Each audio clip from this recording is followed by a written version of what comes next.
Friends, आज की video में प्लांट के लिए बेहद खास फर्टिलाइज़र बनाने वाली हूँ जो बारिश के मौसम में पौधों के लिए बहुत ज़रूरी है। क्योंकि जैसे जैसे मौसम बदलता जाता है, प्लांट की देखभाल और उसमें देने वाले फर्टिलाइज़र भी बदलते जाते हैं, उनका तरीका भी बदल जाता है। बारिश के मौसम में प्लांट की सॉइल लगातार नम बनी रहती है, इससे पौधे में फंगस का खतरा रहता है, साथ ही इंसेक्ट अटैक भी करते हैं।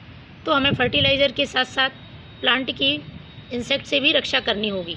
तो आज जो फर्टिलाइज़र मैं बनाने वाली हूँ वो प्लांट की ग्रोथ को तो बहुत तेज़ करेगा, साथ में पौधे की इंसेक्ट और फंगस से भी रक्षा होगी।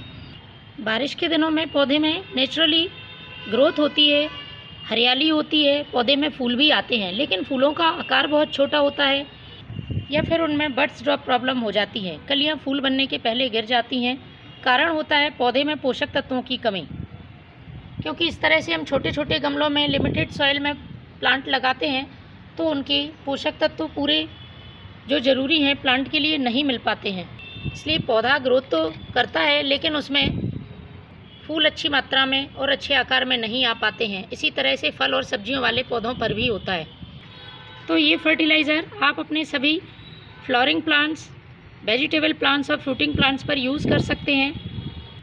बस बारिश के दिनों में 1 से 2 बातों का आप ज़रूर ध्यान रखें। अपने पौधे की सॉइल में पानी इकट्ठा ना होने दें। बारिश होने की वजह से पौधे में कभी कभी मिट्टी में पानी भर जाता है और हम ध्यान नहीं दे पाते हैं। नतीजा होता है जड़ें खराब हो जाती हैं, पौधे ग्रोथ रोक देते हैं, फूल नहीं आते हैं। जब भी अच्छी धूप निकलती है आपको मिट्टी की गुड़ाई अच्छी तरह से कर देनी है जिससे जड़ों में हवा पहुँच सके। सूखे हुए फूल या गीली पत्तियाँ जो होती हैं वो झड़कर प्लांट की सॉइल में गिर जाती हैं, उनको हमें सॉइल में नहीं रहने देना है, समय समय पर हटाते रहना है जिससे मिट्टी में फंगस ना लग सके। चलिए शुरू करते हैं फर्टिलाइज़र बनाना। इस फर्टिलाइज़र को बनाने के लिए आपको एक बर्तन लेना है जो आसानी से गर्म हो सके। प्लास्टिक का बर्तन यूज़ नहीं करना है। मैं एक इंस्टेंट फर्टिलाइज़र बना रही हूँ, इसको आप बनाकर प्लांट में तुरंत डाल सकते हैं। इसको आपको 2 से 4 दिन की रखने की ज़रूरत नहीं होगी क्योंकि बारिश में जब भी मौसम खुला रहता है हम इस फर्टिलाइज़र का आसानी से यूज़ कर सकते हैं। तो सबसे पहले मैंने लिया है 1 छोटा चम्मच फ्रेश टी लीफ का। नाइट्रोजन से भरपूर होती है, प्लांट की सॉइल को भी एसिडिक करने का काम करती है। इसके यूज़ से पौधे में ग्रोथ बहुत अच्छी होती है। इसके बाद जो दूसरी चीज़ मैं ले रही हूँ वो है ये केले का छिलका। 1 केले के छिलके का इस्तेमाल किया है। आप प्लांट के संख्या के हिसाब से इस फर्टिलाइज़र को कम ज़्यादा बना सकते हैं। इसको हमें छोटे छोटे टुकड़े में तोड़ लेना है। जो लोग ये डाउट करते हैं कि केले के छिलके का फर्टिलाइज़र बारिश में फंगस पैदा करता है, तो इस तरीके से यदि आप केले के छिलके का इस्तेमाल अपने प्लांट के लिए करेंगे तो बिल्कुल भी फंगस नहीं लगेगा। पोटेशियम से भरपूर है, पौधे में फूलों का आकार बड़ा करने में, जड़ों को मजबूत करने में बहुत ही हेल्पफुल होता है। तो मैं इसको छोटे छोटे टुकड़ों में काट लेती हूँ। इस तरह से इसको भी हमें इसी चाय पत्ती में मिला देना है। इसके बाद जो मैं तीसरी चीज़ डालने वाली हूँ ये प्लांट की ग्रोथ को तो तेज़ करती ही है क्योंकि हम इसका उपयोग रूटिंग हार्मोन की तरह इसीलिए करते हैं जिससे कि जड़ों का विकास तेज़ी से हो। इसके साथ ही ये मिट्टी में चींटी, फंगस, कीड़े नहीं आने देती है। ये है दालचीनी। तो दालचीनी का आप पाउडर भी यूज़ कर सकते हैं। यदि पाउडर आप बना के रखा हुआ है तो आधा छोटा चम्मच पाउडर यूज़ करें, और यदि पाउडर नहीं है तो आप 1 टुकड़ा इस तरह से दालचीनी का इसमें डाल दें। अब चौथी चीज़ मैं जो इस्तेमाल कर रही हूँ वो है ये नीम के पत्ते।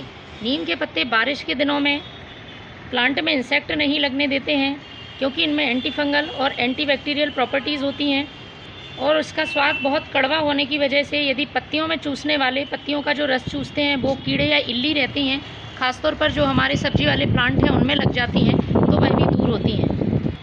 तो तकरीबन 2 मुट्ठी हमें नीम के पत्ते लेने हैं, आप ज़्यादा भी ले सकते हैं। तो ये नीम की पत्तियाँ भी इसी में हमें डाल देनी है। अब हमें इसमें 1 गिलास पानी डालना है। 1 गिलास पानी डाल के आपको इसे 5 से 7 मिनट अच्छी तरह से बॉईल करना होगा जिससे नीम की पत्तियों का रस सारा पानी में आ जाए। तो फ्रेंड्स इसे मैंने गर्म होने रख दिया है। 5 से 7 मिनट आपको इसे गर्म करना है। तो फ्रेंड्स अच्छी तरह से गर्म होने के बाद मैंने इसे ठंडा कर लिया है। पहले आपको ठंडा कर लेना है। अब इसके बाद इसे छानना है। तो मैं इसे छान रही हूँ।